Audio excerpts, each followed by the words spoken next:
Hello, my name is Doug Horn, and I worked for the JFK Assassination Records Review Board from August of 1995 through September of 1998. I was the chief analyst for military records, and I'm very proud of the work that the military records team did in locating and declassifying key Kennedy administration policy documents on Cuba and Vietnam policy.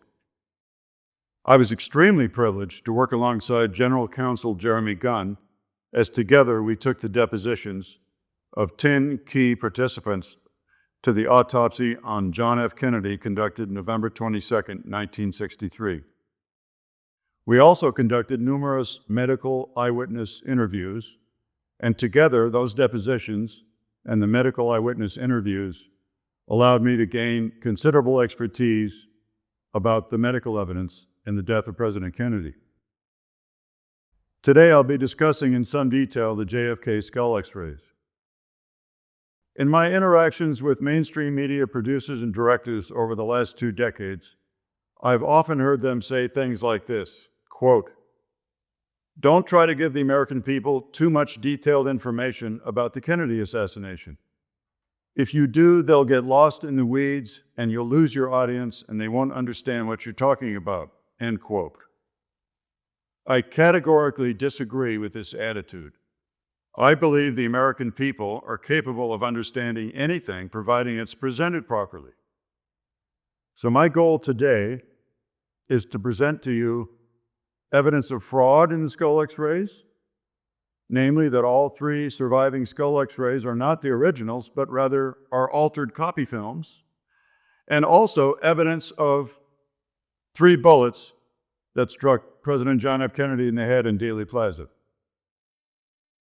The evidence for the multiple headshots, the 3 headshots, are clearly visible in the skull x-rays, and I think you'll find this information not only fascinating, but easy to understand. So let's proceed with today's presentation. The name of this presentation is the JFK skull x-rays, 1963 and 1979. A Trail of Deceit. This presentation is dedicated to Dr. David Mantik and Dr. Michael Chesser. Both of these men are heroes of mine, and I consider both of them good friends. They have impeccable integrity. Dr. Mantik is an MD, he's a radiation oncologist, and he also has a PhD in physics.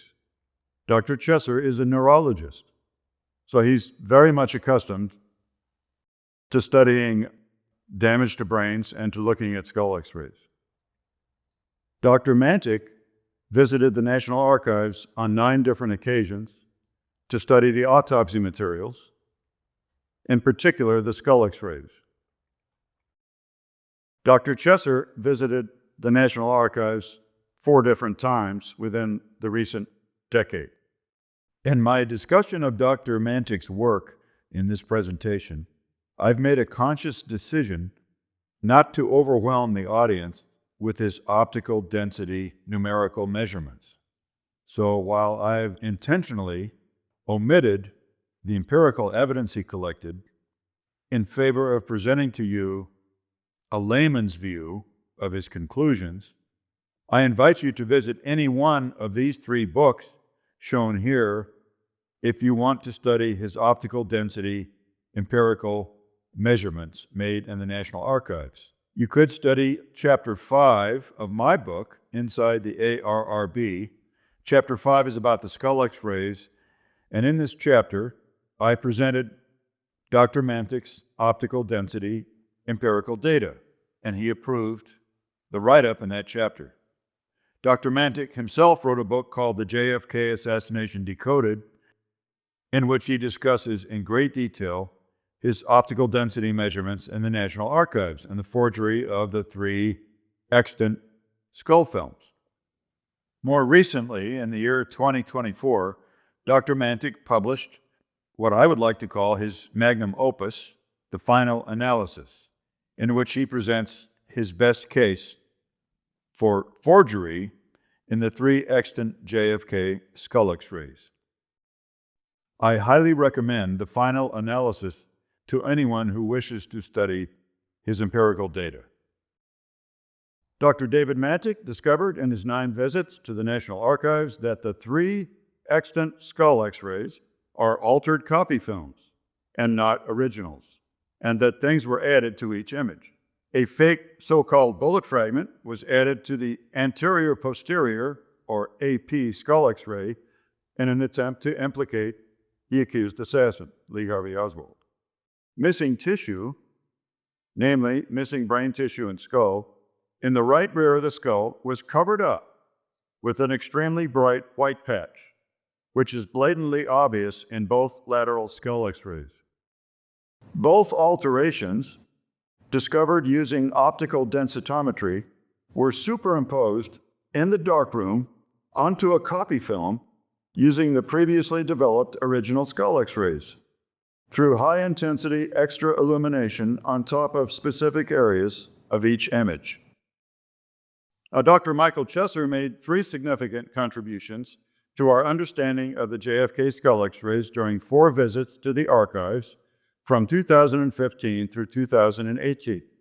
First, he confirmed Mantik's optical densitometry work, the discovery of forgery. He discovered entry wounds in the right temple and high in the right forehead. That bears repeating.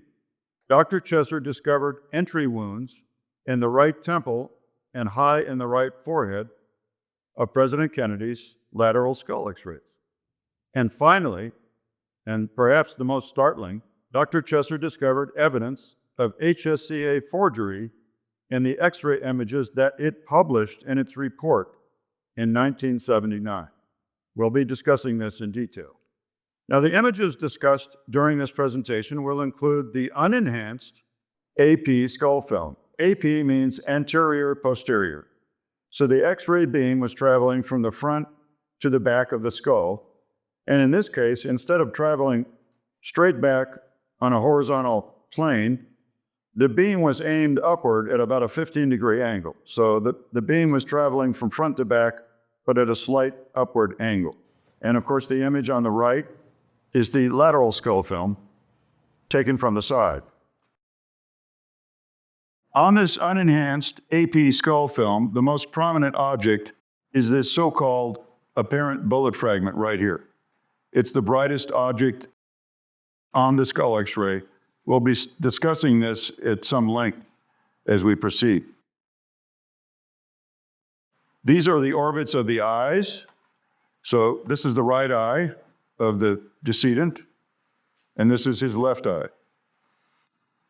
This is the lateral view of the skull, the right lateral skull X-ray. I'm sure that you've already noticed something that both images have in common. They both display a very high degree of contrast. Most skull X-rays do not look like these 2 images. Most skull X-rays are portrayed in various shades of gray, and they do not exhibit regions of extreme darkness and extreme brightness. And in fact, these 2 images were so peculiar looking and so difficult to read.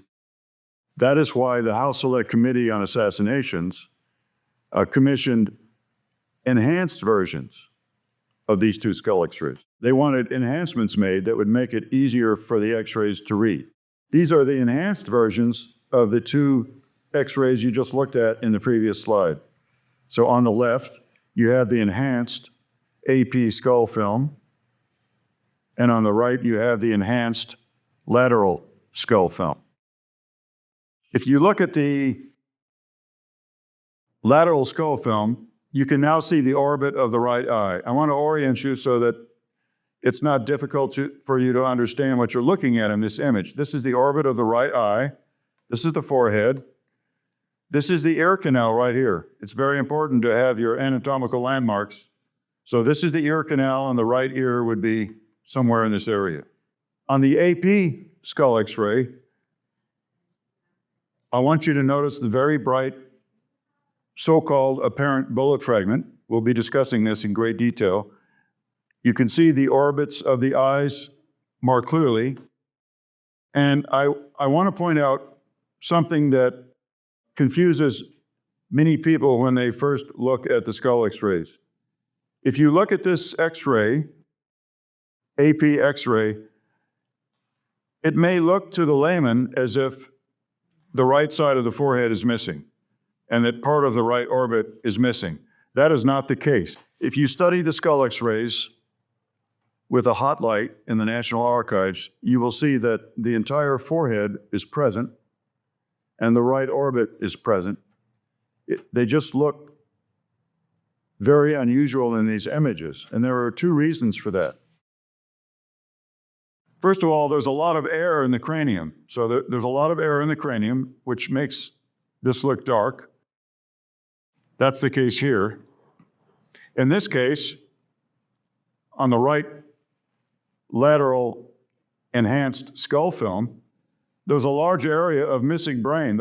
There's an area of missing brain in the forebrain, the size of a human fist or larger, that's completely missing from the front of the brain. It's gone. And so that's why there's so much air in this image. And on this image, I want you to note this break at the top. This break at the top is where the bone is missing. So the bone is missing from much of the top of the skull, and the missing bone starts here, and it's defined by this boundary. So everything above this boundary is missing bone. But I want to assure you that if you look at these X-rays with a hot light, you will see that the frontal bone is present. It's not missing, and the orbit of the right eye is intact. So this image can be deceiving for people that first look at it who have not been able to examine it with a hot light. Now, in addition to air being present inside the cranium, there is a second reason why there is so much contrast in the AP and lateral skull X-rays. Dr. Mantik is convinced that all three skull X-rays are copy films, not originals. The research he conducted in the mid-1990s revealed that in order to make a copy film of an X-ray in 1963, the copy film first had to be exposed to ambient room light inside the darkroom before the original X-ray was copied. If the amount of pre-exposure was insufficient, that is, if the copy film was underexposed to ambient room light, there would be too much contrast in the resulting copy film. This appears to be the primary cause of the excessive contrast seen in the JFK skull X-rays. Namely, the copy films were all grossly underexposed to ambient room light. They were imperfect forgeries. This is explained in Chapter 5 of my book, Inside the ARRB. Dr. Mantik demonstrated that the apparent bullet fragment on the AP skull film has no corresponding image on the lateral skull X-ray. This is a physical impossibility. Let's study what I'm talking about in the next image. If you look at the image on the right with the red arrow pointing down, you see that the red arrow is pointing at an apparent bullet fragment in the skull. And by the way, this is not supposed to be in the orbit of the right eye. It's supposed to be on the back of the head. But you're looking through the skull with the X-ray beam, so you're seeing what's in the front of the head and also what's on the back of the head. So the reason that this is an apparent bullet fragment is because it is so bright. Brightness in an X-ray equates to density of material. So this image that the red arrow is pointing to on the right is brighter than any of the bone in the skull. This image here of the apparent bullet fragment is brighter and therefore apparently more dense than any of this bone in the rest of this frontal X-ray. In fact, this image is so bright that it's brighter than all of President Kennedy's teeth and all of his fillings combined. So you cannot see the teeth in this skull X-ray because the HSCA decided to not show the teeth. For some reason of propriety, they just decided it was unacceptable to show the teeth of the deceased president, so they didn't show his teeth. But Dr. Mantik has measured the brightness of all of his teeth and all of his fillings, and this is even brighter than all of his fillings combined, looking from front to back. So this is a very bright object, and it's implied that it's a very dense piece of metal. You'll see here on the lateral skull X-ray, the corresponding point on the back of the skull that's supposed to represent this apparent bullet fragment. But you see that on the back of the skull, this is a minuscule object that's almost invisible. It's just a tiny, tiny bump on the surface of the back of the skull. It does not relate in any way to the brightness of this image or to the size of this image or to what should be the thickness of this image. Remember, this is brighter than all of his teeth and all of his fillings combined. So this object, if it was the same object, should be very thick and very wide and very bright, and it's not. So the disparity between these two images is an indicator that there's fraud involved here. The image on the right, which shows an apparently very bright metal fragment, which is 6.5 millimeters wide, is something that's been added to the original X-ray. It's an alteration. It's fraud. Furthermore, at their review board depositions, all three Bethesda pathologists, Humes, Boswell, and Fink, testified they did not remove any fragment from JFK's body at the autopsy as large as the 6.5 millimeter object on this AP skull film. They did not remove anything that large from anywhere on his body. Furthermore, both Humes and Fink testified they did not recall seeing the 6.5 millimeter object on the X-ray during the autopsy. I want to emphasize how important that is. Humes and Fink both stated under oath that they did not see this 6.5 millimeter object on the skull X-ray in the Bethesda morgue during the autopsy. That's a very significant statement.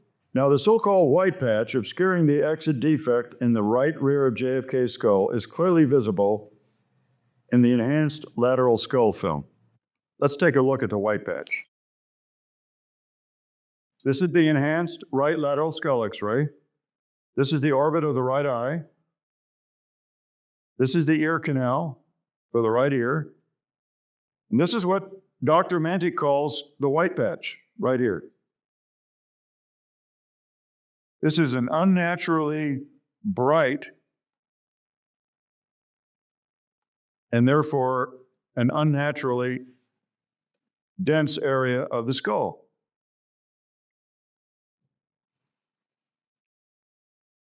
This white patch just happens to be located exactly where the doctors at Parkland Hospital said they saw a blowout in the right rear of President Kennedy's head.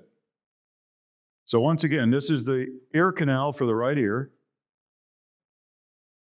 This is his temporal region.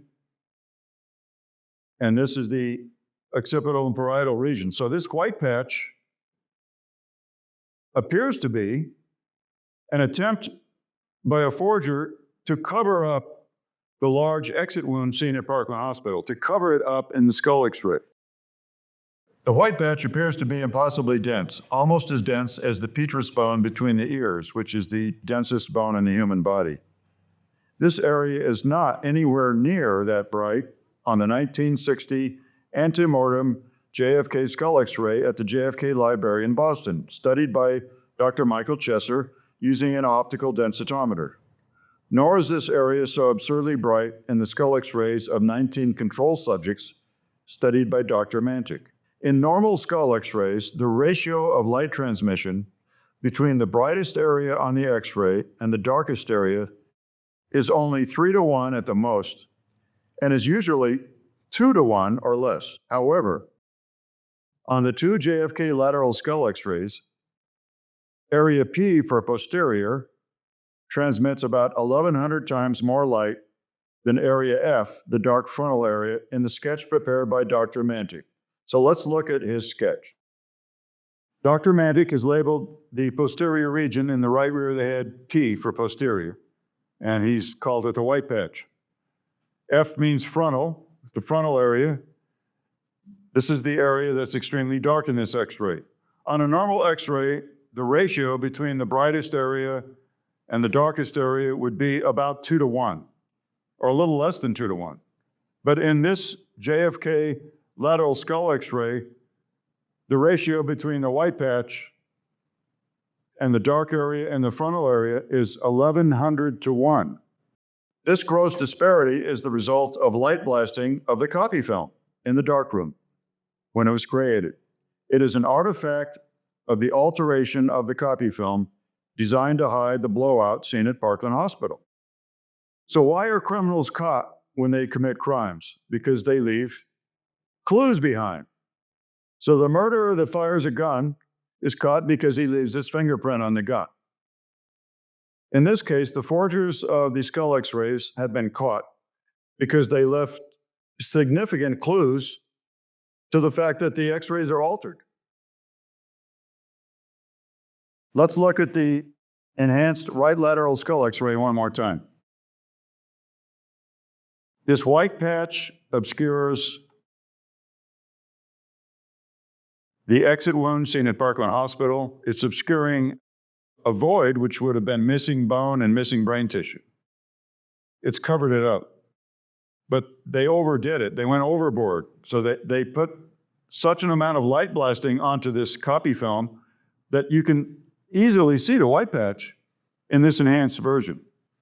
Now let's talk about a new discovery by Dr. Mike Chesser. We've been discussing the fraud discovered by Dr. Mantik, and now we're going to discuss the two entry wounds in President Kennedy's head from shots fired from the front. So Dr. Chesser discovered the entry wound high in JFK's forehead above the right eye in the unenhanced lateral skull X-ray at the National Archives. So the unenhanced lateral skull X-ray is at the right side of this slide. But first, I'd like you to look at this medical illustration on the left. 5 different witnesses have seen a photo that looked like this. There's no photo like this in the official record today, but 5 witnesses have seen such a photo. Robert Knudsen, a White House photographer, showed such an image to another White House photographer, Joe O'Donnell, about a week after the assassination, and it showed the entry wound in the forehead. I might add that it also showed the top of the head undamaged and showed a little disruption on the right side, but the top of the head was essentially intact. And it showed an entry wound about the size of a dime high above the right eye in the forehead. Additionally, Lieutenant Commander Pitzer, the head of the audiovisual department at Bethesda, showed such an image to Navy Corpsman Dennis David about 3 days after the assassination. And this particular drawing was commissioned by a 5th witness, Quentin Schwen, who was shown such a photograph during a federal job interview with an intelligence agency in the early 1980s. Quentin Schwen was a photography student at the Rochester Institute of Technology. His professor there had worked for Robert Blakey on the House Select Committee on Assassinations. His professor had studied the infamous Oswald backyard photographs. So his professor knew of Quentin's interest in the assassination, and his professor set up the job interview, and the federal person who interviewed Mr. Schwen showed him such an image, a color-positive transparency, showing wounds that look like this. I cannot emphasize enough that in this image, the top of the head is intact. It's not gone. It's not torn open, at least not yet. The entry wound was about the size of a dime. It was above the corner of the right eye. And Quentin Schwen specifically recalled that there was some disruption in the right temple near the ear underneath the hair. There was some kind of disruption in the underlying surface, in the bone probably. And so that's why this image is shaded somewhat darker in this area. Now let's look at a close-up of the unenhanced lateral skull X-ray, and let's look at this forehead entry wound found by Dr. Chesser. I want you to look at this area right here. First of all, the orbit of the right eye is down here. This image is unenhanced, so it's very dark. The orbit of the eye is down here. This is the forehead. These 2 bright objects are metal fragments, according to Dr. Chesser. And right below them is an area of the forehead that's much less dense. And this is the entry wound in the forehead that you just saw in the medical illustration. This is the entry wound in the forehead right here, which deposited, among other things, these two metal fragments right here.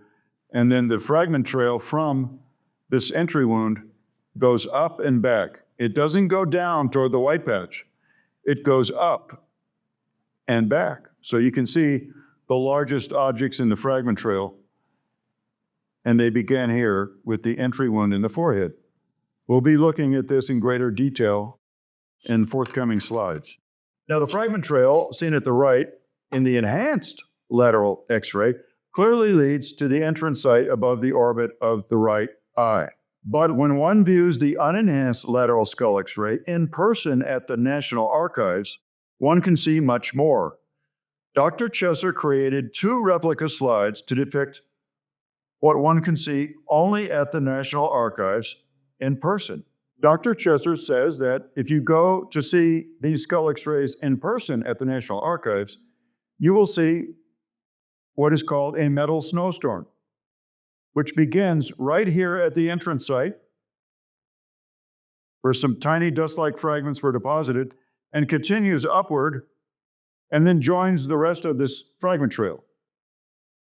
So you can see these at the National Archives on the actual skull X-ray, but these were not published by the House Select Committee in the image they published in their report in 1979. This metallic snowstorm is missing from the image they published. Let's look even closer at what he saw at the National Archives. So this is the second of 2 slides that Dr. Chesser prepared to show you what you will see if you go to the National Archives in person. And as he says, this is a replica of the frontal region of the lateral skull X-ray as seen on the original at the archives. If you go in person, you will see immediately deposited the beginning of the metal snowstorm right near what he says is the entrance wound. These are much larger metal fragments. And then the metal snowstorm continues. But I emphasize again, in the image of this lateral skull X-ray published by the House Select Committee, you will not see the metal snowstorm. It's black in that area on the images that were published. And just to repeat what I've told you, the bullet that entered high in the forehead deposited a metal snowstorm of tiny fragments immediately upon entry. The larger fragments travel the farthest because they add greater mass. Let's look at this image. This is the enhanced lateral skull X-ray. The fragments in the fragment trail show up much better in this enhanced version, and you can see the fragments that had the most mass traveled the farthest. That's what frangible bullets do. When a frangible bullet, a bullet that's not a full metal jacket, when a frangible bullet, a hunting bullet, enters a body, it begins to disintegrate, and the first fragments that are deposited are the tiny dust-like fragments that create the metal snowstorm in an X-ray. And then the largest fragments travel a little farther, and the even larger fragments travel the farthest. So you can see here that the largest fragments have traveled much farther than the fragments in the metal snowstorm that Dr. Chesser created for us in his replica. Now here's a major revelation I want to report. Both of the HSCA lateral skull X-ray images, as published in Volume 7, the unenhanced and the enhanced lateral skull X-rays, were altered to hide evidence of the entering forehead bullet.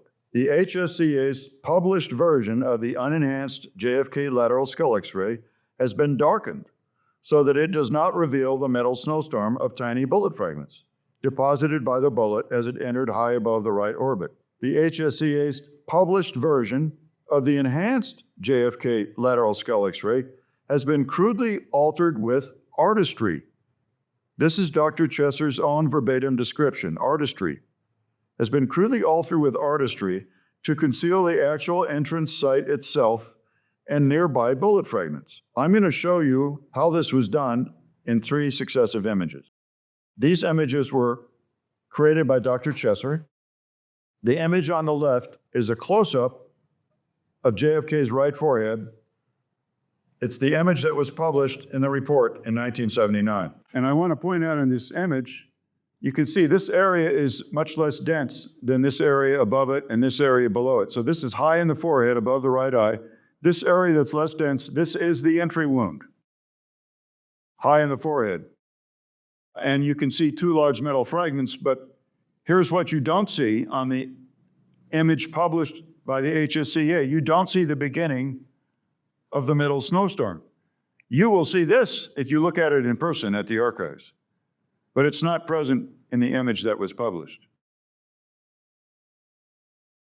Furthermore,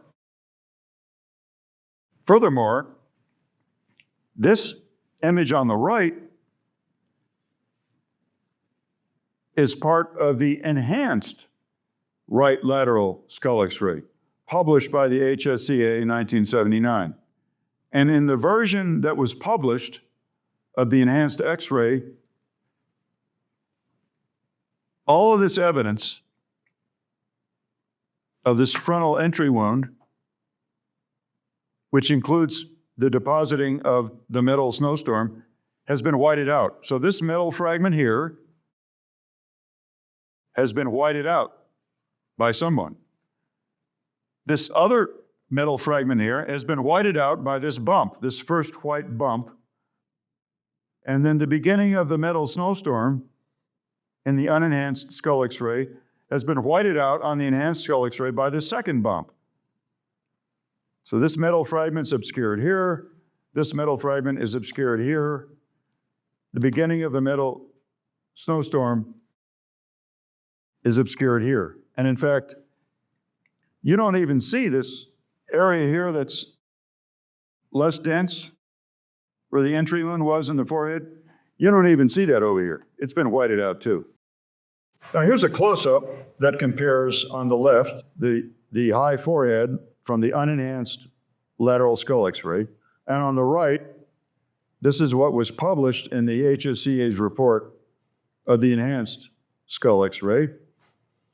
And now I'm going to first show you the image on the left and then superimpose over it the image on the right and let you see what they did.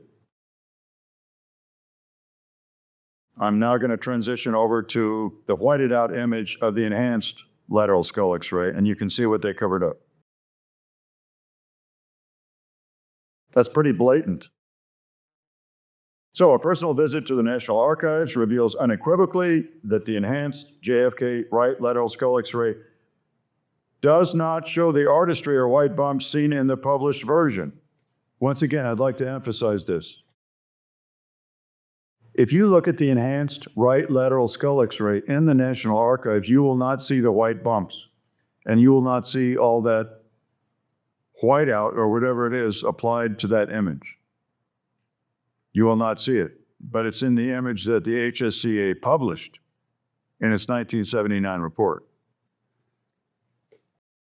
Someone very high in the HSCA staff hierarchy made these alteration decisions and did so intentionally to hide from the public evidence of a frontal shot that contradicted the official US government narrative of a lone shooter firing from above and behind. So who was that someone who made these decisions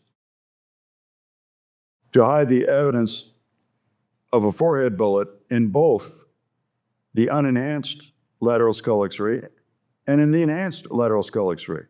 Who made these decisions to alter the images that were published in the 1979 report? Well, I don't think it was a low-level staffer or a medium-level staffer. I've got two candidates in mind that may bear responsibility for this. One is Robert Blakey, the staff director, chief counsel for the HSCA, and the other one is Michael Bodden, chairman of the HSCA Forensic Pathology Panel. Decisions like this aren't made by low-level people. And you have to understand that Robert Blakey and Michael Bodden took over their duties at the HSCA at a time when Richard Sprague, the first staff director, had just been fired because he wanted to treat the crime as a tabula rasa, as a blank slate, and approach it like a real murder investigation. And he was fired as a consequence. And so Robert Blakey and Michael Bodden spent the rest of their time at the HSCA bending over backwards and tying themselves in knots to try to prove that Lee Harvey Oswald was the lone assassin. They would have concluded that, except that the acoustics evidence forced Robert Blakey to concede that, well, one shot was fired from the grassy knoll, but we decided that it missed.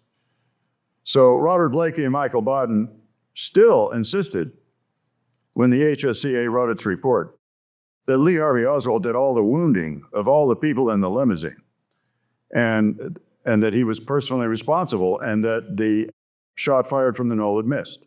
So I would say to you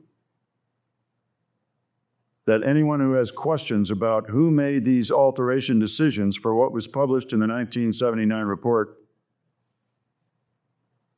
their investigation would have to begin with Robert Blakey and/or Michael Bodden.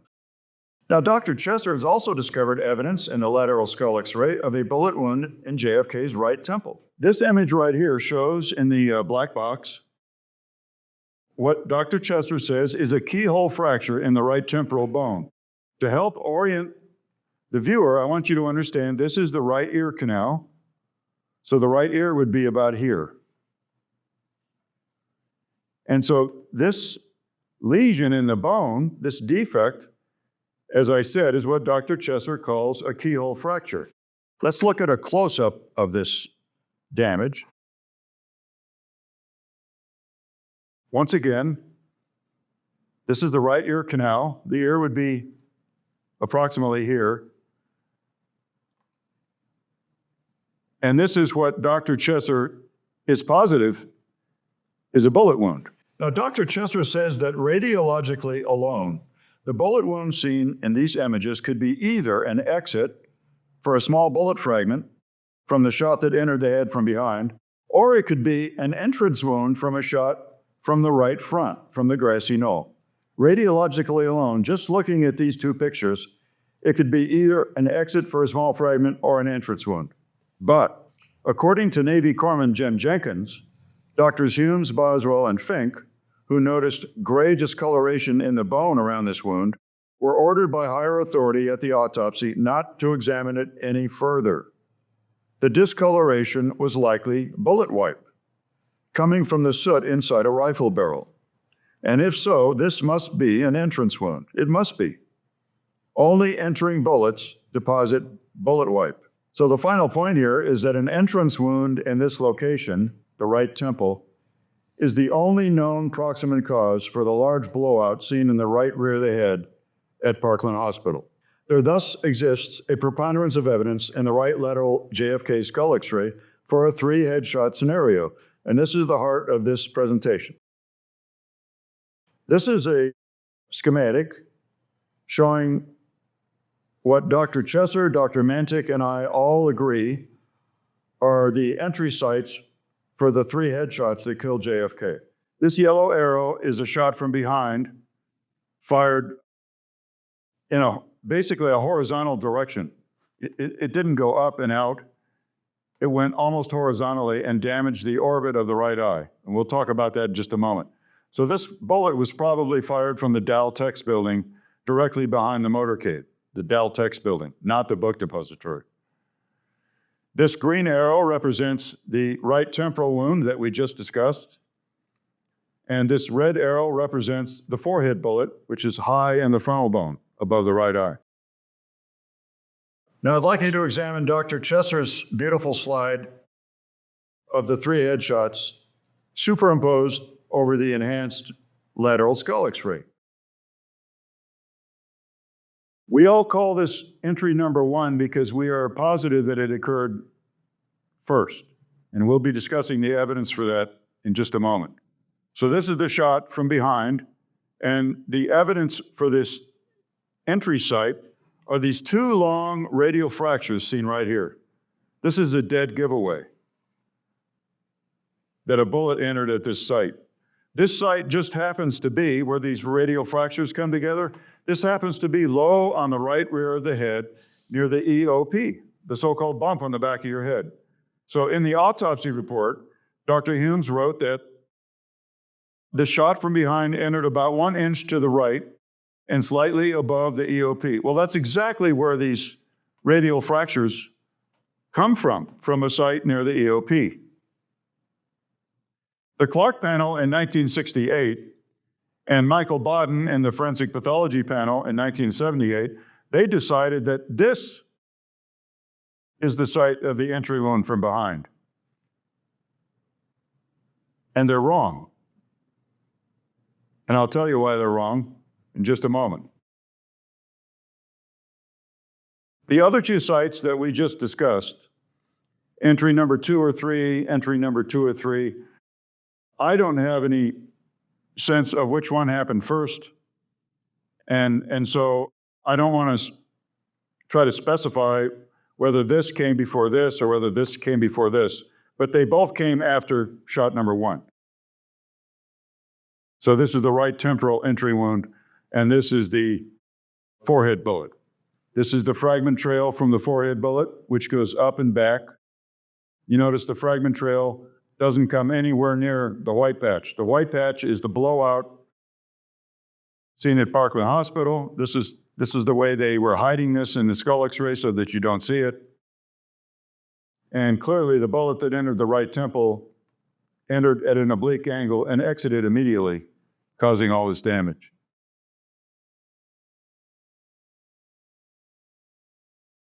The Clark panel in 1968 decided this was the entry wound in the back of the skull because they were looking at an autopsy photograph that showed a red spot high in the cowlick.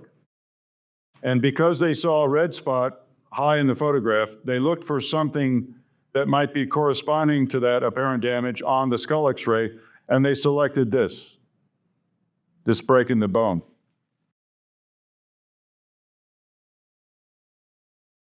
I want you to understand that the review board had 3 consultants that examined the skull x-rays and the autopsy photographs. All 3 of our consultants, Dr. Ubelacher, Dr. Kirschner, and Dr. Fitzpatrick, they all said that this break in the bone high in the back of the skull is not an entry wound. Specifically, Dr. Fitzpatrick, a forensic radiologist, scoffed at the idea that this was an entry wound. He said, there's no way, that's just a dislocated skull fracture. So that's not an entry wound. So therefore, the Clark panel got this wrong. Michael Bodden got this wrong, based on the 3 experts that we consulted independently. So here's a summary. Shot number 1 from behind entered low in the right rear of the head. The 2 long radial fractures, which I just discussed, seen in the lateral x-ray, emanate from near the EOP, exactly where the autopsy pathologist placed that entry. The metal deposited on the Harper fragment, a piece of human skull bone, which was determined to be occipital bone, later blown out of the skull, establishes that this bullet coming from behind, probably from the Daltex building, was the first headshot, and it did not exit the skull.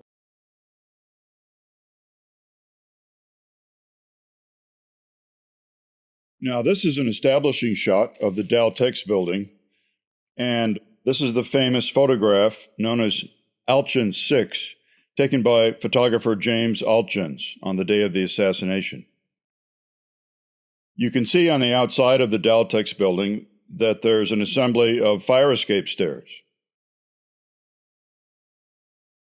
In this close-up image of the Alchin 6 photograph, you can see that on the fire escape, directly above an open second-floor window, there's a black man who has either just fallen down on his rear end or is exhibiting a startle reaction of some kind. Directly below him, there's an open second-floor window, and in that window you can see a human head and a long, straight object sticking out of the window. This is certainly a very provocative image, which suggests a possible gunman holding a rifle. To the left of this open window in the same close-up image, there's another open window on the second floor. So this photograph is of great interest and demonstrates one possible shooting location for a Daltex gunman.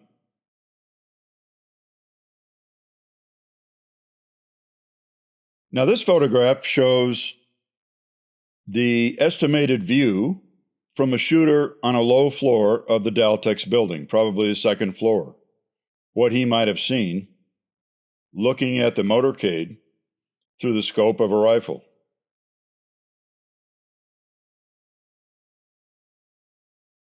Here's another establishing shot of the Daltex, a black and white image. And in this image, you can see the entire assembly of the fire escapes from the low to the high floors. This was taken during one of the assassination reenactments. Now here's a second view of what a possible Daltex gunman might have seen looking through the scope of his rifle. From a high floor of the Daltex building, you'll notice that the image in the scope is very suggestive of where JFK was shot in the lower right rear of the head from behind. And it's also very suggestive of the trajectory revealed by the analysis of the skull X-rays. In other words, this was essentially a horizontal shot that went straight into the back of President Kennedy's head and then damaged the orbit of the right eye and the vomer bone behind the nose, and did not exit from the front of the skull, did not exit from his face. I'd like you to remember that there are two witnesses who saw the Zapruder film the weekend of the assassination before it was altered. And both of these witnesses, newsman Dan Rather of CBS and the assistant FBI director Cartha DeLoach, both of these witnesses said that JFK's head in the film went violently forward. So, providing these witnesses have an accurate recollection of what they saw in the Zapruder film, and I think they do, this motion of the head violently forward, which they recall, would have been a response to being shot in the head from behind. And it would also mean that, yes, that motion that they saw in the film has been removed from the Zapruder film. But that motion of JFK's head, which they so vividly recalled, would have come from the Daltex shot in the lower right rear of the head. I had my camera almost at eye level. That's when the president was shot in the head. And I do know that the president was still in an upright position, tilted, favoring Mrs. Kennedy.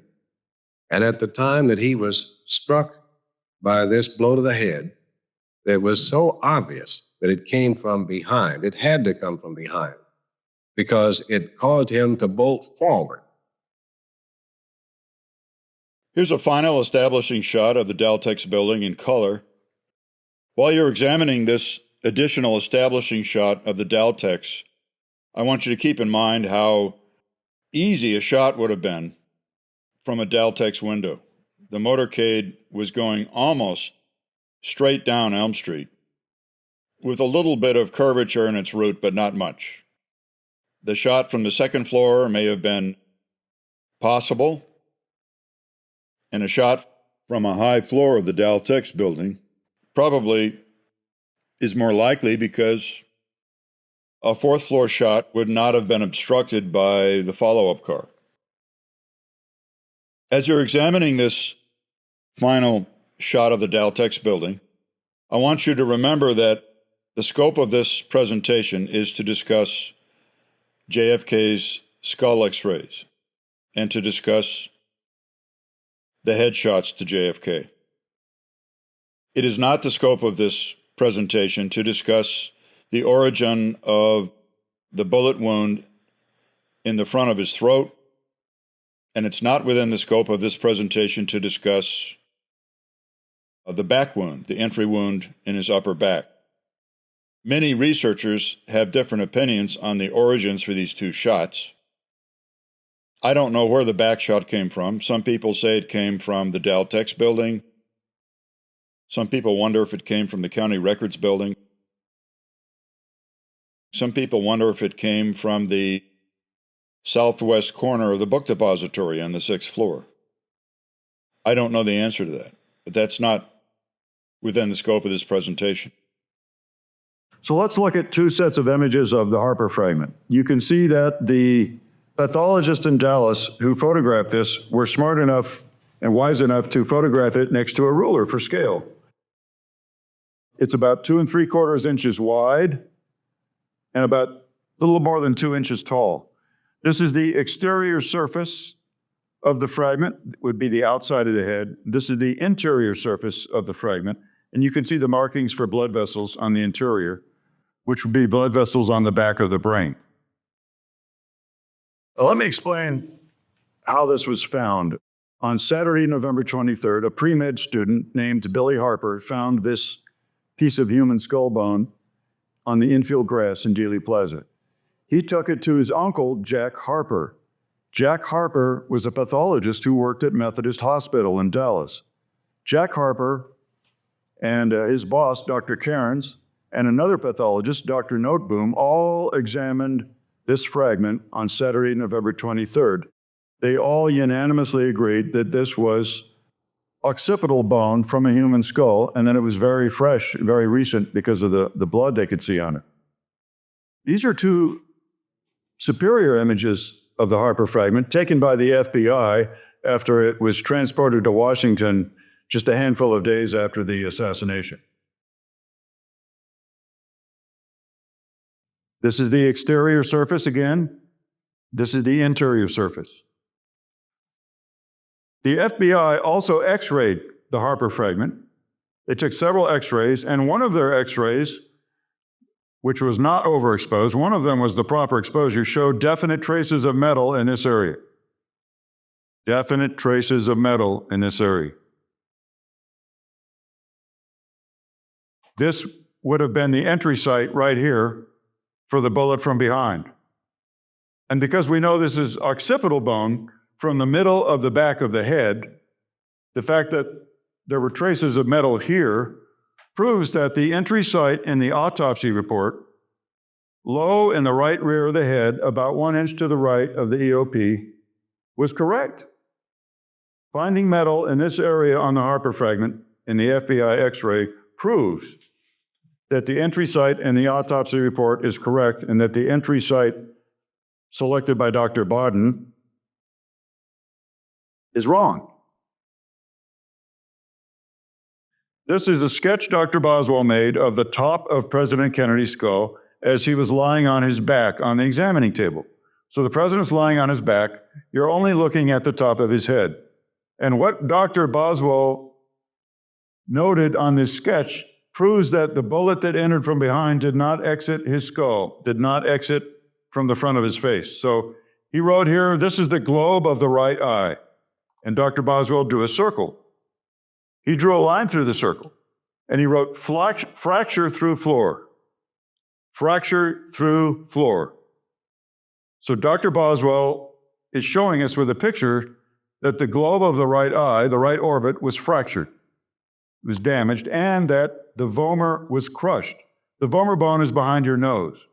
So the orbit of the right eye was damaged by the bullet that entered from behind, and the vomer bone was crushed. But there was no exit in the front of the skull, otherwise Dr. Boswell would have written exit, and he would have made a notation about an exit wound, but there was no exit wound. So the bullet that entered from behind did not exit the skull, and the bullet probably fragmented and ended up damaging the right orbit and the area behind the nose. So what happened to that bullet? Obviously, it was removed before the autopsy began, shortly after 8 o'clock. We know that Navy Corpsman Dennis David typed a receipt for a federal agent for 4 large bullet fragments. He said that it was more mass than you could account for with one bullet and probably less mass than you could account for with two bullets. The agent actually let him hold the fragments. He typed the receipt for the 4 fragments. The agent took the receipt, took the typewriter ribbon with him, and no one has ever seen the receipt since then. And those 4 bullet fragments never made it into the official record. So this is just my way of explaining with Dr. Boswell's sketch that that bullet that entered low in the back of the head did not exit the skull, did not exit from the front of the face. Now let's look at the shot that entered high in the forehead above the right orbit. This site has been identified by Dr. Chesser in both lateral skull x-rays. He found both the entry wound in the unenhanced lateral skull x-ray as well as the metallic snowstorm expected from a frangible bullet entering at that site. The metallic snowstorm adjacent to the entry site establishes the direction of the fragment trail as anterior to posterior, that is, from front to back, caused by the entry of a bullet that had a definite upward trajectory. Potential firing locations are from either the left front, underneath the overpass, or from the Elm Street storm drain to the immediate right front of the limousine. Let's pause here and consider what I just said. If one accepts frame 312 of the Zapruder film as the true position of JFK's head when the forehead bullet struck him, then this shot had to come from the left front. This is because the fragment trail that begins at the forehead bullet entry site goes straight back through his cranium. It does not travel from left to right or from right to left. However, if one is convinced that the Zapruder film is an altered film, as I am, and that a brief car stop and evidence of 2 frontal headshots has been removed, then frame 312 is no longer sacrosanct. Today, after decades of internal deliberation, I believe it more likely that JFK's forehead bullet was fired from the Elm Street storm drain near the Grassy Knoll steps during the car stop. The fragment trail, which travels sharply upward, would be consistent with this geometry if JFK's head was turned to the right front when the shot was fired.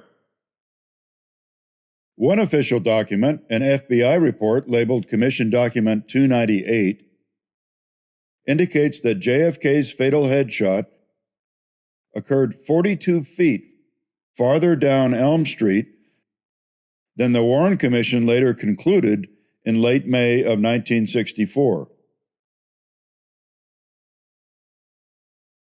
This FBI conclusion, dated January 20th, 1964, is consistent with the shot originating from the storm drain on Elm Street, and thus provides indirect support for the storm drain as the possible location for the shot that entered JFK's forehead at a sharp upward trajectory. I want to return here to the FBI report, Commission Document 298. By showing you this image, I am not endorsing the FBI's 3-shot scenario from the 6th floor window of the book depository.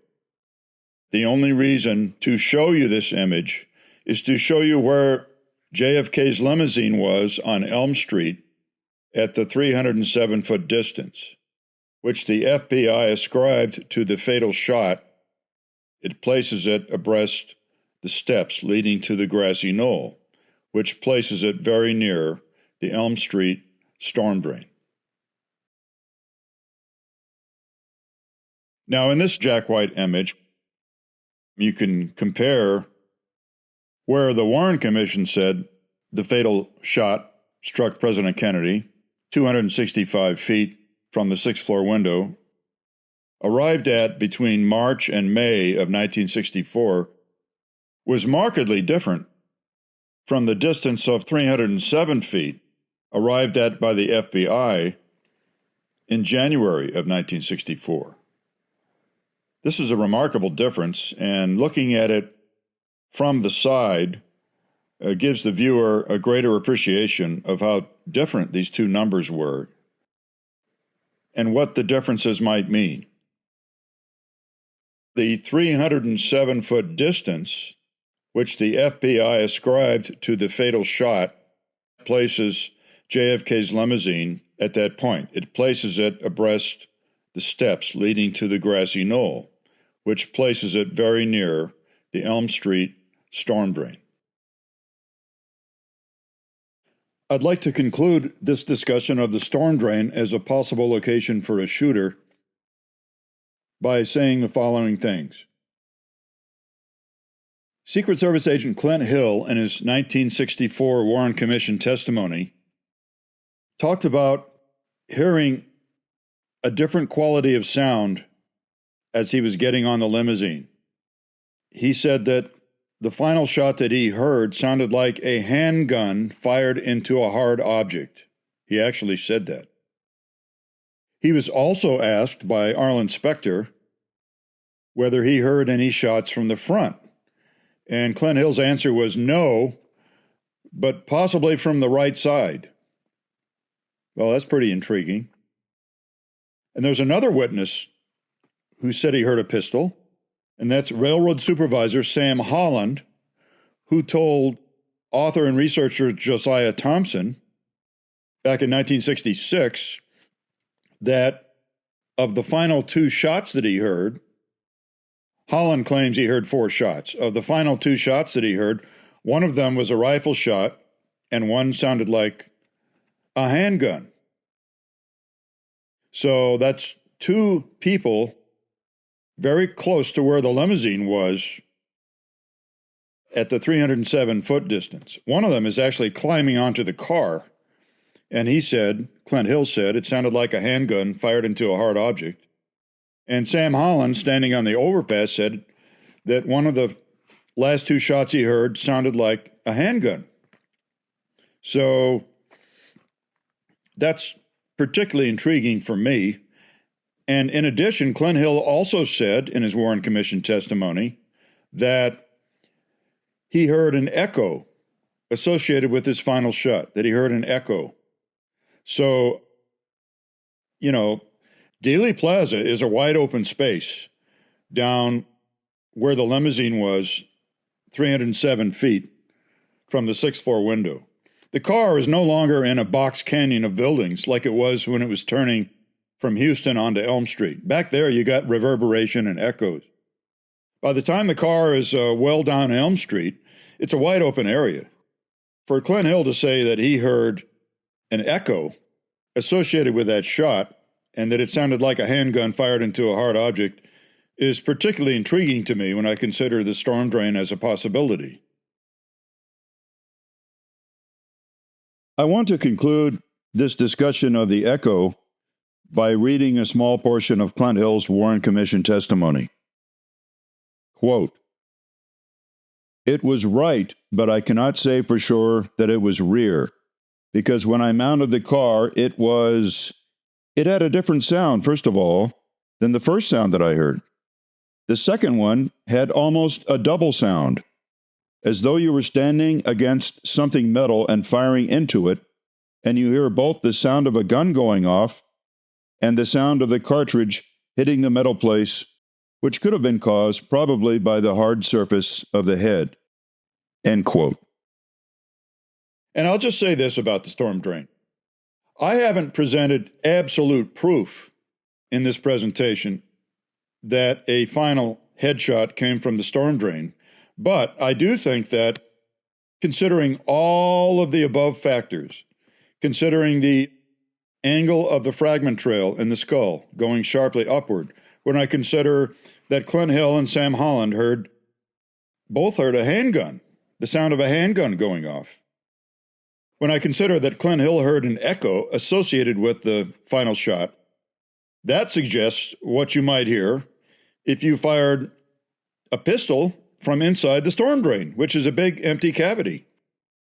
All of the above factors, the 307-foot distance, which places the president's head abreast of the steps, 2 people hearing a handgun fired, Clint Hill hearing an echo, and the fragment trail, all of these factors make the storm drain the best explanation that I can come up with to explain these things. The position of the president's head when the storm drain shooter fired was probably more or less erect again. Because remember, the shot to the right temple from the grassy knoll came earlier, farther back up Elm Street at about 265 feet. And if you watch the Muchmore film of the assassination, you'll see the president's head went backward, kind of slowly, went backward. He was leaning forward, but it went straight up and then back a little bit. Not real fast, but it went backward a little bit. So that may have positioned his head to receive the forehead bullet when it was fired at the distance of 307 feet. And the one thing that does not equate with the shot from the storm drain is Zapruder frame 312. There is no way that the position of the president's head in Zapruder frame 312 is consistent with the shot fired from the storm drain with the sharp upward trajectory. The way the president's head is positioned in frame 312 is tilted downward and slightly to the left. So that anatomical positioning of JFK's head in frame 312 provides no real logical explanation for the sharp upward fragment trail that we see in the lateral skull X-rays. So therefore, I think frame 312 clearly represents an earlier moment in time somewhere near the location identified by the Warren Commission, 265 feet from the 6th floor window. Frame 312 certainly doesn't represent the position of JFK's head when the limousine was drawing up abreast of the grassy knoll steps. So to summarize, I simply am saying that the storm drain shooter is the best explanation I can come up with for all of the factors discussed above. It's worthy of serious consideration. This is the entry site located by Dr. Mike Chesser, identified by him. This is the right lateral unenhanced skull X-ray. This is the image that was published by the HSCA in 1979 in their report. And yes, Dr. Chesser has identified the forehead bullet.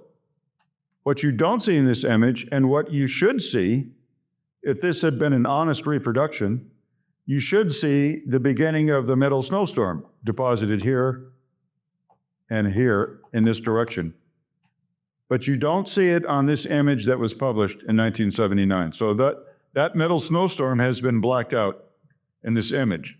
This is a digital reproduction of what was published in 1979 by the HSCA. This image was given to Dr. Chesser by the National Archives. It is the digital file of what they published in 1979, and this crucial evidence has been blacked out. Now, this is an image of the enhanced right lateral skull X-ray, which simply demonstrates the fragment trail. So this is the center of the fragment trail from the forehead bullet, and the extreme width of it, a couple of fragments down here, a couple up here, but most of the fragments go in this direction. And of course, they do not lead to the white patch. So the forehead bullet did not cause this damage seen at Parkland Hospital. The forehead bullet caused a massive vertical head explosion that went straight up in the air, 3 or 4 feet into the air, and was seen by Dino Brugione on the unaltered Zapruder film on Saturday night, November 23rd. He saw the unedited version of the film. He said the head explosion was enormous. It went straight up in the air. So this forehead bullet went up and back, severely fractured the top of the skull. The vertical head explosion went up.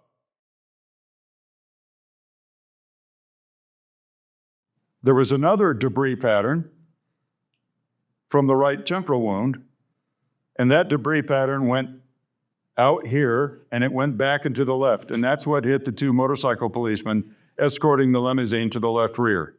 We'll talk about that in just a moment. We're going to be examining what most researchers call the mystery photo, And the reason I'm going to show you so many images of it is because it has traditionally been so hard for people to orient this picture that there have been vociferous arguments about what it portrays and what it does not portray. I'm going to give you the definitive interpretation of what this photograph shows. It's concurred in by both Dr. Mantik and Dr. Chesser. The area of this photograph in the gray box is the extent of the so-called bootleg autopsy photograph. The bootleg autopsy photographs were created by a Secret Service agent named James K. Fox. He made a set of black and white prints of the autopsy photos in 1963, and he later loaned them to researchers, and then they proliferated. The images have proliferated. They're in many books. But the image was cropped. If you go and examine this image in the National Archives, you will see much more than can be seen in the gray box here on the screen. So this is the portion of the image in the gray box that's been publicly reproduced in many assassination books. This is the extent of the bootleg autopsy photograph. But if you examine the uncropped black and white images in the archives and the uncropped color transparencies in the archives, you will see much more at the top of the image. And one of the things you will see is a layer of abdominal wall fat, which was lifted up, retracted, when the internal organs were removed from the president. So if this is abdominal fat lifted up, then that means the president is lying on his back, and this is his forehead. And in fact, Doctors Mantik and Chesser have both verified that if you look at this image in person in the National Archives, and you examine it stereoscopically with one that's very similar, you will see the right eyebrow and eyelashes of the president's right eye in this area, which confirms that this is his forehead. And they say you can also see the right nipple on his chest up in this area.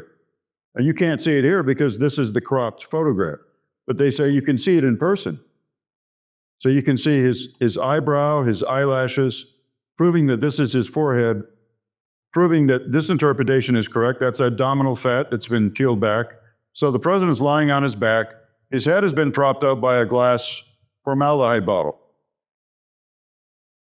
I have seen these images in the archives a total of 16 times, but in the days when I was with the review board, my primary focus was on the other autopsy photographs. At the time, this photograph was so confusing that I didn't know how to orient it, and neither did anyone else. But Dr. Mantik and Dr. Chesser have resolved that for us. Now, this photograph really definitively orients this picture. In this one autopsy photograph, you can see a man-made incision in President Kennedy's forehead. It's bright red, and it's clearly a man-made incision.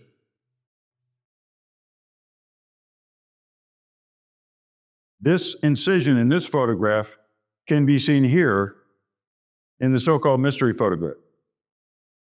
So this is the black and white version of this autopsy photograph. We don't have a bootleg color version of this photo. All we have is this black and white version. But this clearly is the same incision seen here in this other photograph, which leads me to a very important conclusion. Remember what this is. This is an incision that was made before the autopsy started by Dr. Humes to obliterate the entrance wound above the right eye, to destroy evidence of frontal shots. So the frontal entrance wound, the size of a dime, was cut away with this incision. And this incision here is the same one.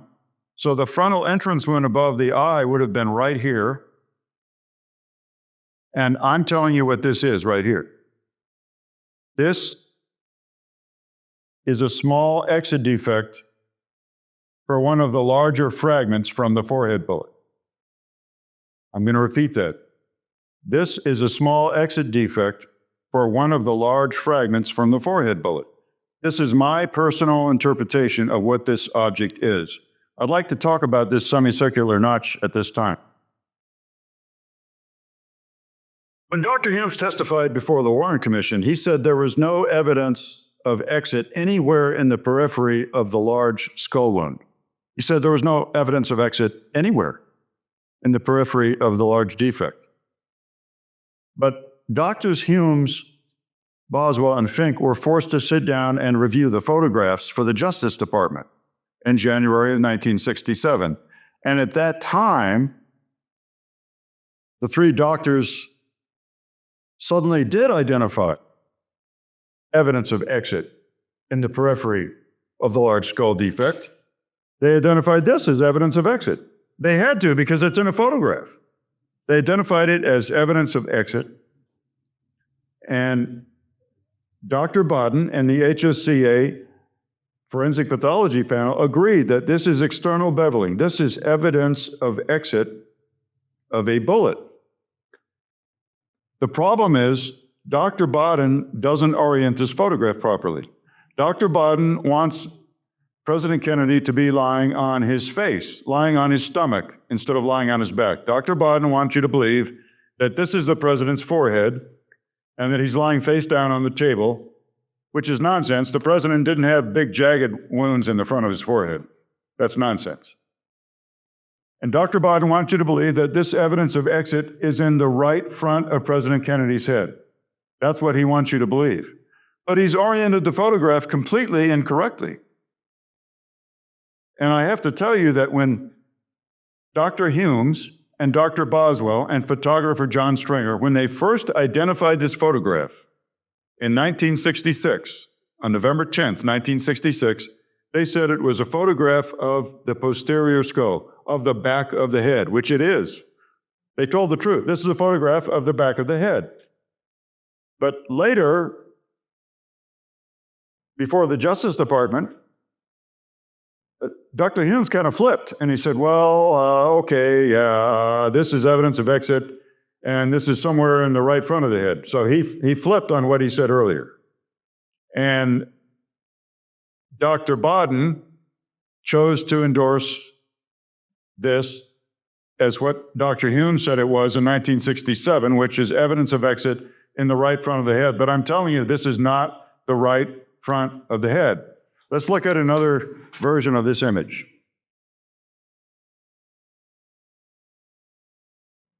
Once again, this is the right forehead. This is the incision where the forehead bullet entered the skull.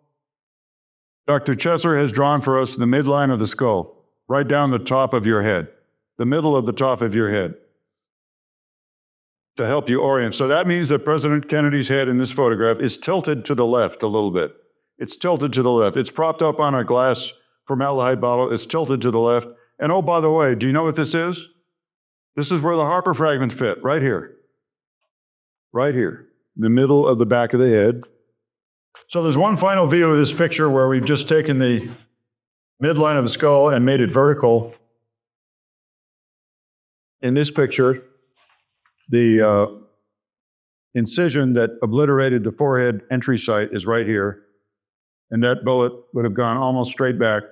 And I would say, this is my interpretation, the largest fragment that went up and back came out here. This is about an inch in diameter, maybe less.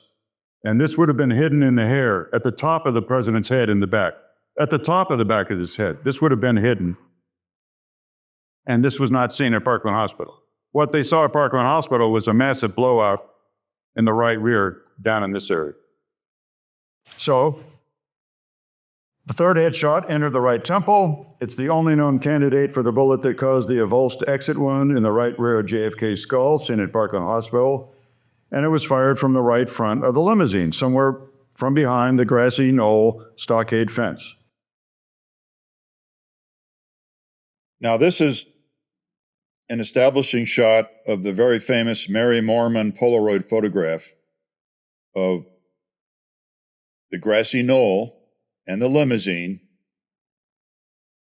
right after a headshot was fired, and I believe that to be the right temporal entry wound, the right temple bullet, which blew out the right rear of the head. As we zoom in on the photograph, you'll see inside the yellow box that there's been severe damage to JFK's head.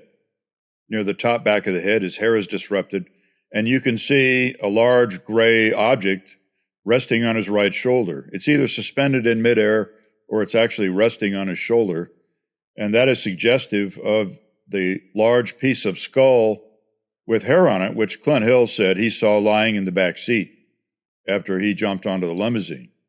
He recalled that the right rear of the head was missing and that part of the skull with hair on it was lying in the back seat. So I think that's what we're seeing in this photograph. Now, as we close in on the stockade fence, in the area just to the right of the large tree, you can see a human figure standing behind the stockade fence. You can see the head of a human figure outlined by this yellow box. This is exactly the same location where the railroad supervisor, Sam Holland, said he saw a puff of smoke come out from the fence underneath the trees. After the assassination, he walked around behind the fence and saw footprints at this location and cigarette butts. So he could tell someone had been standing in this precise location where you see a human head above the stockade fence. He found footprints and cigarette butts, and this happens to also be an exact match for the acoustic test for a grassy knoll shot conducted by the House Select Committee on Assassinations. Now, to the right of the yellow box, where you see the human head sticking above the stockade fence, you can see another object, and this object in the red circle is a signal tower back near the railroad tracks. It's not a human being. I just wanted to clarify that. Moving on to the next picture, this is a very famous color image of Bill Newman, his wife Gail, and their two children. Bill Newman wrote in his affidavit the day of the assassination that he heard shots coming from the garden behind him. And of course, to me, that means the grassy knoll. He certainly didn't say the book depository. He said he heard shots from the garden behind him. So they were standing by the curb during the shooting. They pulled their children back onto the grass and covered them with their bodies to protect them. This famous image depicts the aftermath of that event. It also shows the high elevation of the grassy knoll itself and what a good vantage point it would have been to shoot from.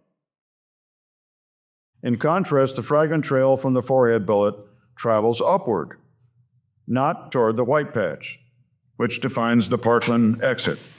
So we're going to look at this enhanced right lateral skull X-ray one more time in connection with the right temporal entrance wound. This is the only known proximate cause for the big blowout in the right rear of the head seen at Parkland Hospital, which is defined by the white patch in the altered X-ray. My point here is that the forehead bullet, which entered about here and caused this fragment trail, does not relate in any way to this defect seen at Parkland. It doesn't relate in any way because this fragment trail went up and back. And as I've already told you, one pattern of exit debris went straight up in the air. That was caused by a bone flap which opened up and then later closed. And there was another pattern of exit debris that was caused by this bullet that entered here. So the bullet that entered here was an oblique shot from the grassy knoll. It blew out the right rear of the head, which they tried to cover up in the skull X-ray. And the pattern of exit debris from this bullet that entered here went to the left rear with great violence, with such violence that the two motorcycle policemen to the left rear of the limousine were both splattered with blood and brain tissue. And in fact, one of them, Officer Hargis, thought he had been shot himself. So the trunk lid of the rear of the car was covered with blood and brain tissue. The two motorcycle cops to the left rear were covered with blood and brain tissue. And so that exit debris pattern, that second exit debris pattern, came from the bullet which entered the right temple and caused the blowout seen at Parkland Hospital. Earlier in this presentation, I said that I did not have any sense of whether the bullet that entered the right temple or the forehead bullet came first. I didn't have any sense of which one came before the other. That was certainly the case for Dr. Chesser when he made the 3 headshot scenario slide. There's nothing in the X-ray itself. There's nothing in the right lateral X-ray which indicates which of those 2 headshots came first, the right temporal bullet or the forehead bullet. However, if the forehead bullet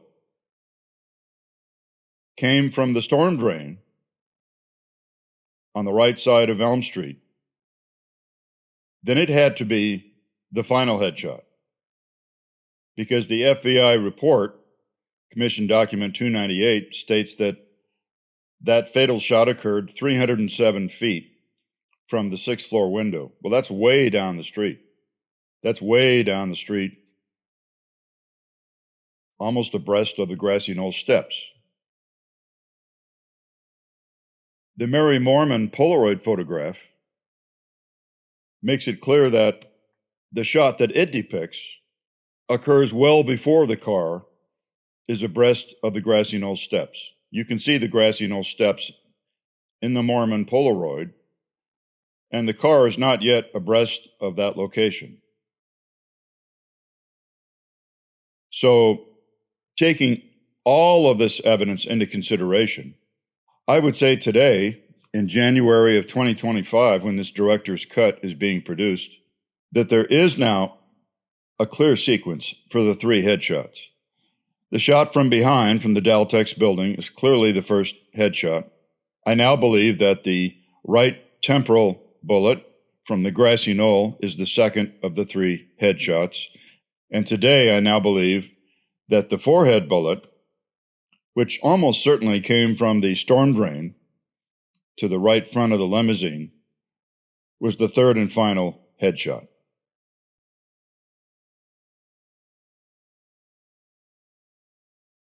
I've decided to augment the formal PowerPoint about JFK skull X-rays by engaging you in a discussion of the key autopsy photographs, what they depict and what they don't depict, and by examining 3 skull models which will better illustrate the 3 headshots that killed President Kennedy in Dealey Plaza. This photo of the back of the head is, without a doubt, the most controversial autopsy photo. There are 2 things seriously wrong with it. First, the location of the supposed entry wound in the back of the head is problematic. And second, the fact that it does not depict the blowout or exit wound in the right rear of JFK's head seen at Parkland Hospital.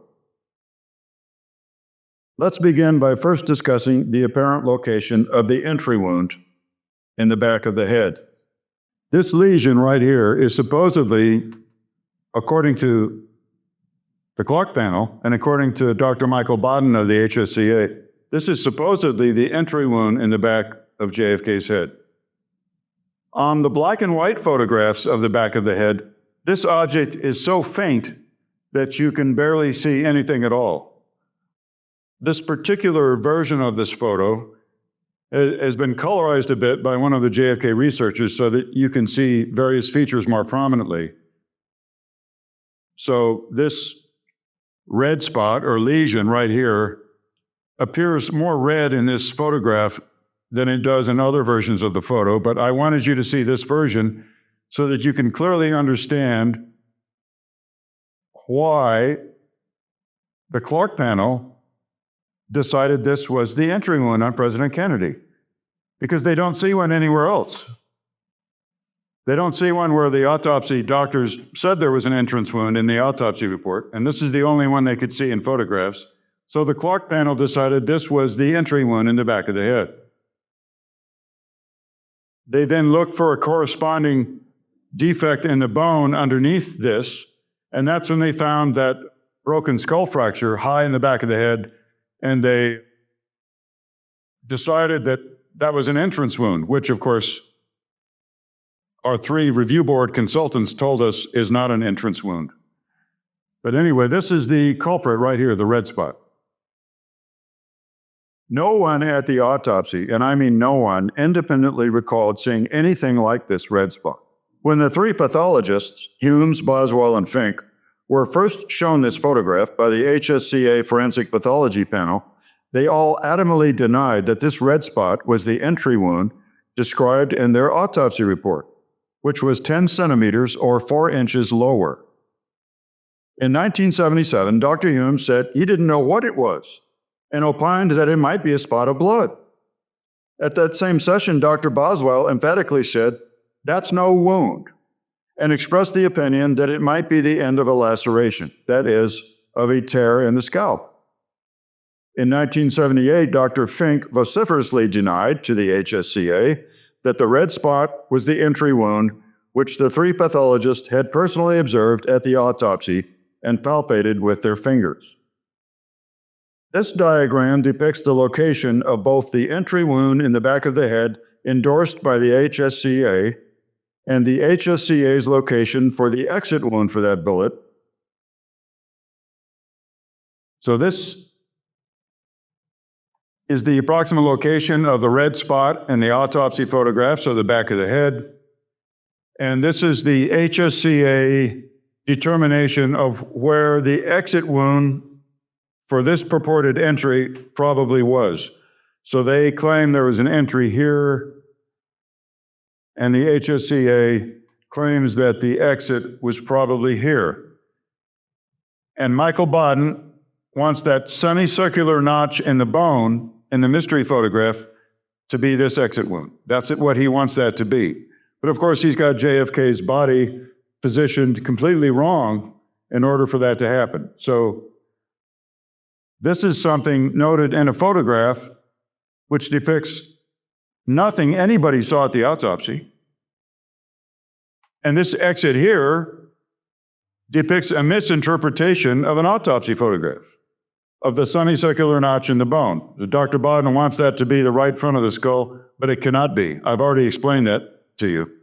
So this, by the way, for the sake of reference, this is the location of the actual entrance wound in the back of the head, near the external occipital protuberance, noted in the autopsy report. It was down here. And the Clark panel and the HSCA moved it up 10 centimeters or 4 inches just because of an object they saw in a photograph, which no one at the autopsy saw. Now let's examine together the first of 3 skull models and compare the location of the entrance wound in the autopsy report, which is low, with how the Clark panel in 1968 and the HSCA Forensic Pathology panel in 1978 moved it upward by 4 inches. I will also demonstrate with this model the locations of the 3 entry wounds in the skull previously discussed at great length in the PowerPoint presentation. You have already seen the blue dot on the back of the model in the occipital bone that represents the true location of the entry wound in the back of the skull. In this lateral view, the blue dot in the right temporal bone represents the location of the entry wound from the grassy knoll shot, and the blue dot in the forehead, shown on this model both in the lateral view here and in the frontal view, shown here, represents the entry site for the forehead bullet. As I indicated during my discussion about slide number 37, my thoughts have evolved over the years, and I now conclude that the most likely origin for the forehead bullet was from the storm drain on Elm Street at the street level near the grassy knoll steps. This is the true location of the entry wound in the back of the skull. It's 2.5 centimeters to the right and slightly above the EOP.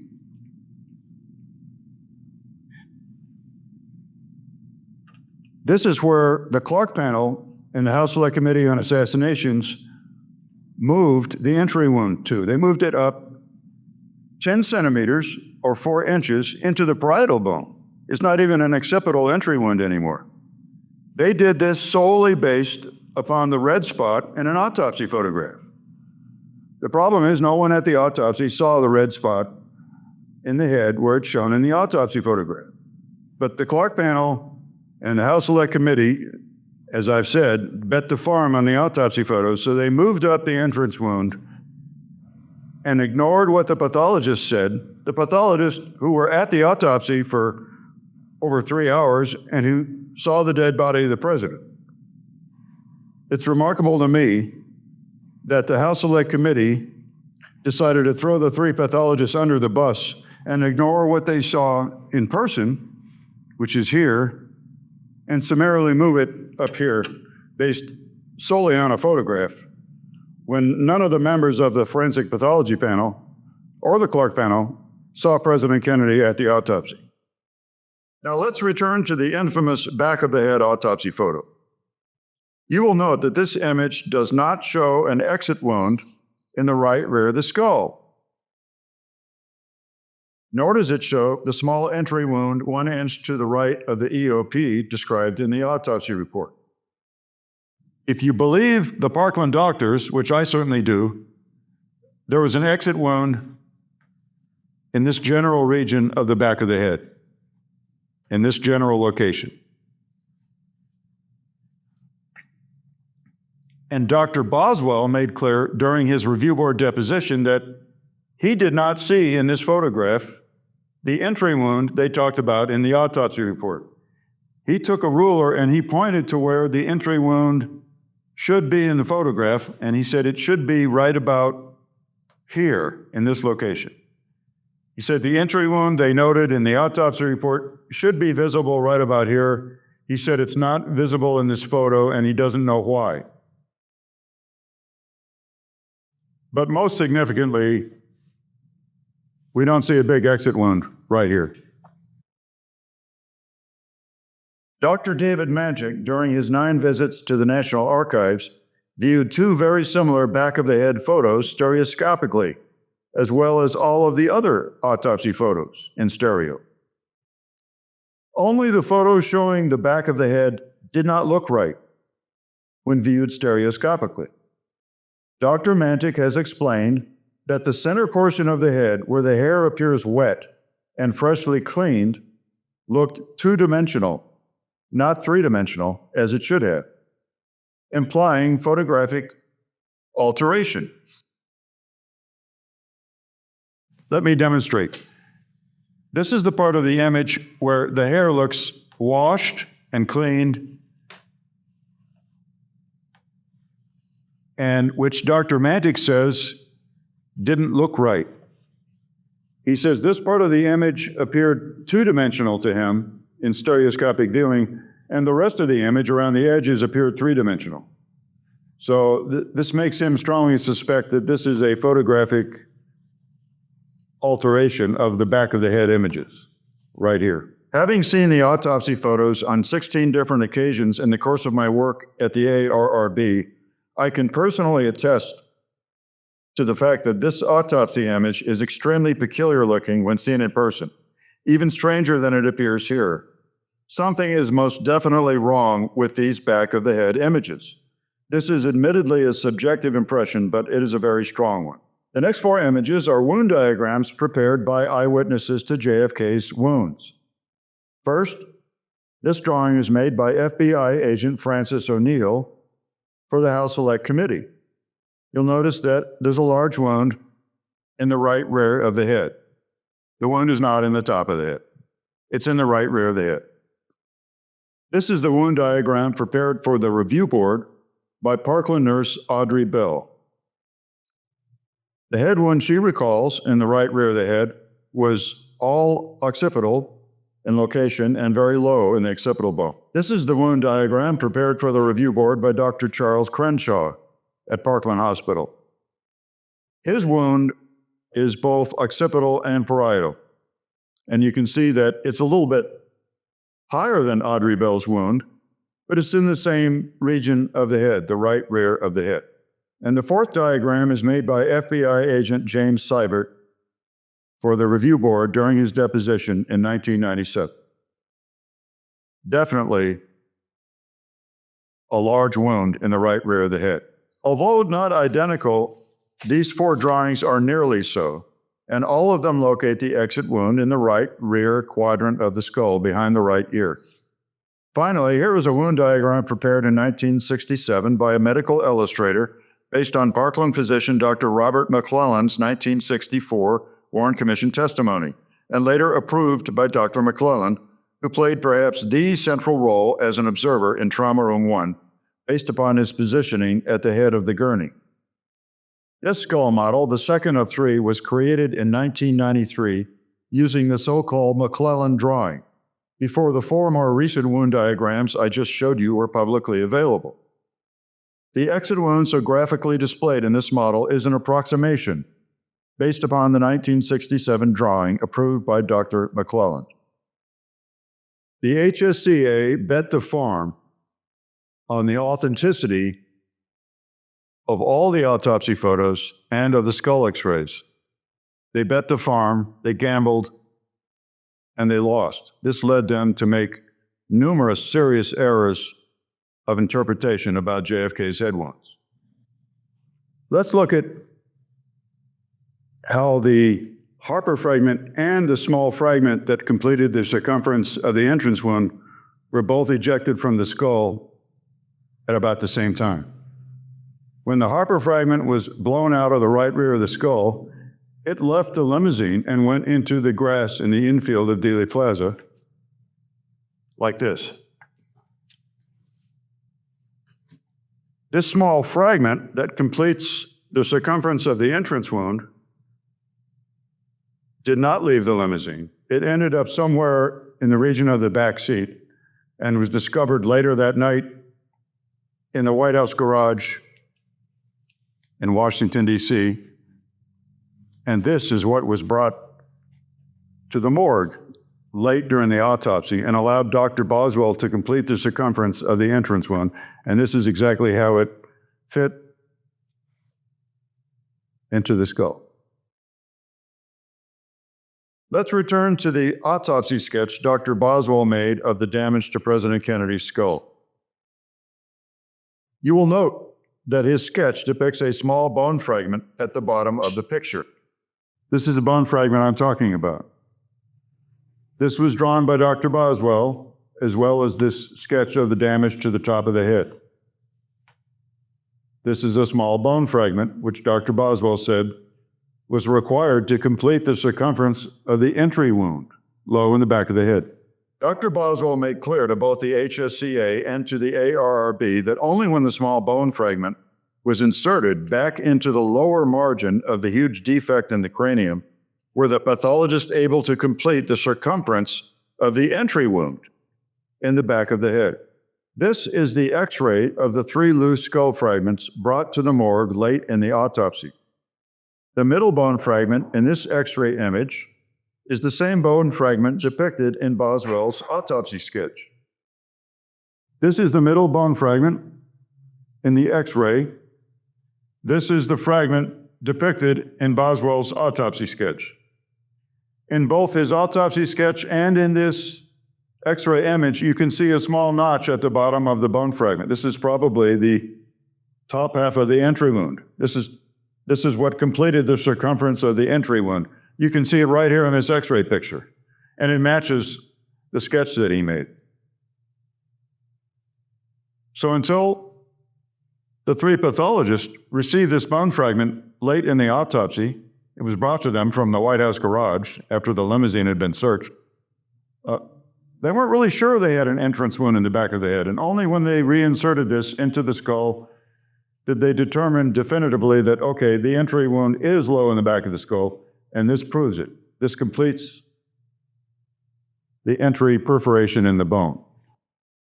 Now, before we move on to skull model number 3, let's re-examine Dr. Boswell's autopsy sketch of the damage to the top of JFK's skull.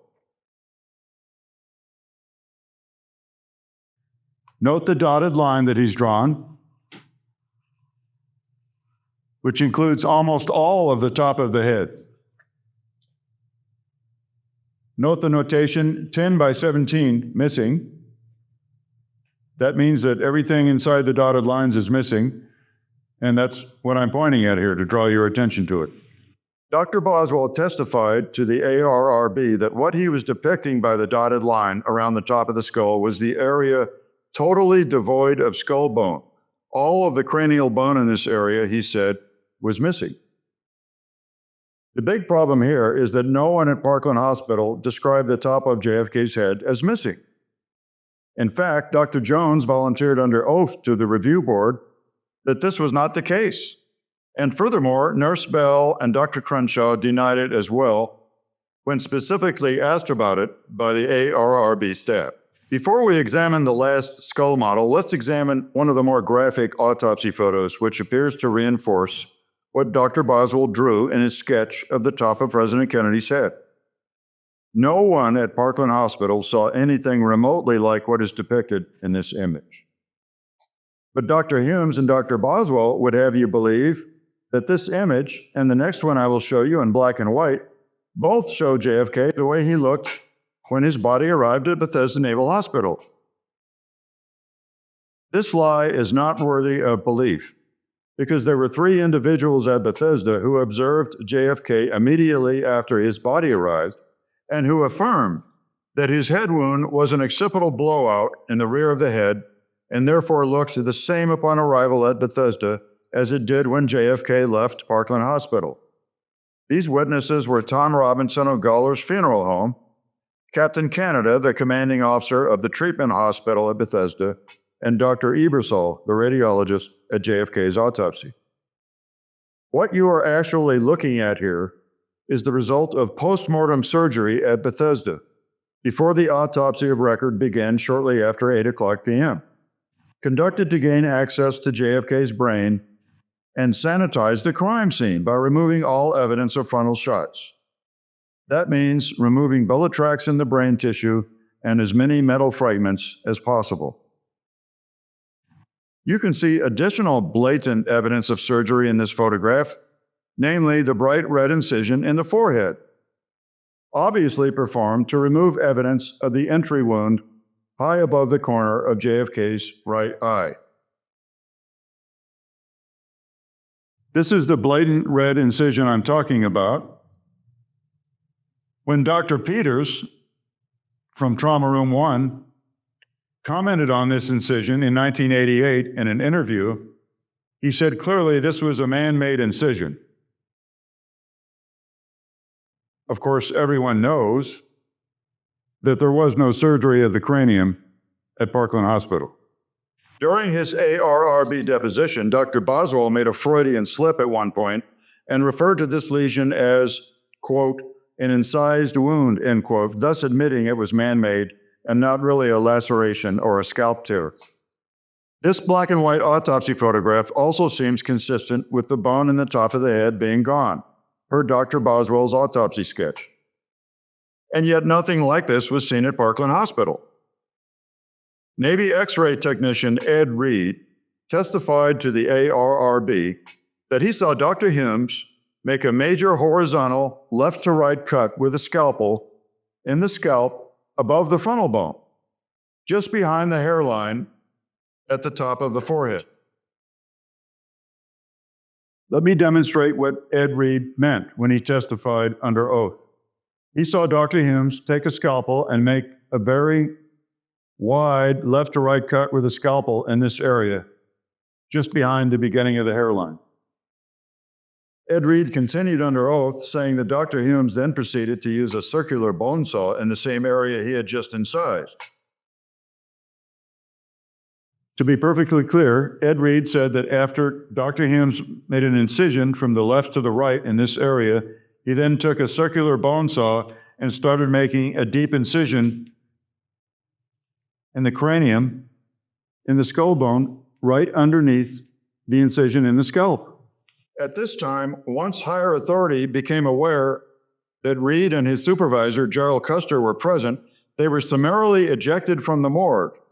It is significant that only after they returned from the X-ray laboratory upstairs, only after the postmortem surgery to gain access to the brain, were the skull X-rays exposed. When Gawler's mortician, Tom Robinson, examined this photograph in 1996 during his ARRB interview, he frowned and expressed disapproval. Well, this makes it look like that's what the bullet did, he complained. That's not what the bullet did, he clarified. That's what the doctors did. I can't tell you how important Tom Robinson's interview was with the review board in 1996. He was looking with disapproval at this image, saying, well, this makes it look like that's what the bullet did. And that's when he said, that's not what the bullet did. This is what the doctors did. This is more evidence that sometimes the little people have very important observations to make in this case. So Tom Robinson, like Ed Reed, confirmed post-mortem surgery to President Kennedy's cranium. So did Dr. Boswell, unintentionally, at his review board deposition. This is a replica of the markings Dr. Boswell made on an identical skull model at his ARRB deposition while under oath. You can see the skull model he drew on at the National Archives if you wish to. We asked Dr. Boswell to make a three-dimensional rendition on the skull model of the area of missing bone that he had depicted in his autopsy sketch. Notice that the area of missing bone includes the right rear of the head, which was not shown in his autopsy sketch. The autopsy sketch only depicted the top of the head. So what is shown in this skull model is not only the gross damage from the blowout in the right rear of the head, seen at Parkland Hospital, but also the damage inflicted by Dr. Humes when he performed the illicit clandestine surgery to gain access to JFK's brain before the autopsy began at 8:00 p.m. So what does all this mean? It means that Boswell's autopsy sketch was an intentional con job, designed to fool history and make people believe that the entire top of JFK's head was shot off in Dealey Plaza. It wasn't. Boswell's diagram was intentionally misrepresenting the results of postmortem surgery as, quote, the damage caused by the assassin's bullet, end quote. There are 5 things I want you to take away from this presentation. Number 1, JFK was hit by 3 headshots in Dealey Plaza. 2 from the front and 1 from behind. Number 2, the skull x-rays were crudely altered to hide the blowout seen at Parkland Hospital and to add a fake bullet fragment that would appear to incriminate the accused assassin. Number 3, the JFK skull x-rays were not exposed until the badly fractured but essentially intact top of the cranium had been removed during the illicit clandestine postmortem surgery. Number 4, HSCA officials published dishonest versions of both the unenhanced and enhanced JFK lateral skull x-rays designed to hide evidence of an entry wound high in the forehead. Number 5, many of the autopsy photographs are either dishonest images, like the back of the head photos, or intentionally deceptive, like the images showing the top of the head missing, with the back of the head conveniently obscured by a metal head brace. I want to close by asking you to reflect upon what a sober and intelligent statesman the 35th President of the United States was. We owe it to his memory and to the importance of truth in our democracy to expose the falsehoods told about how he died in an attempt to prevent such a big lie from ever being forced upon us again.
Thank you very much.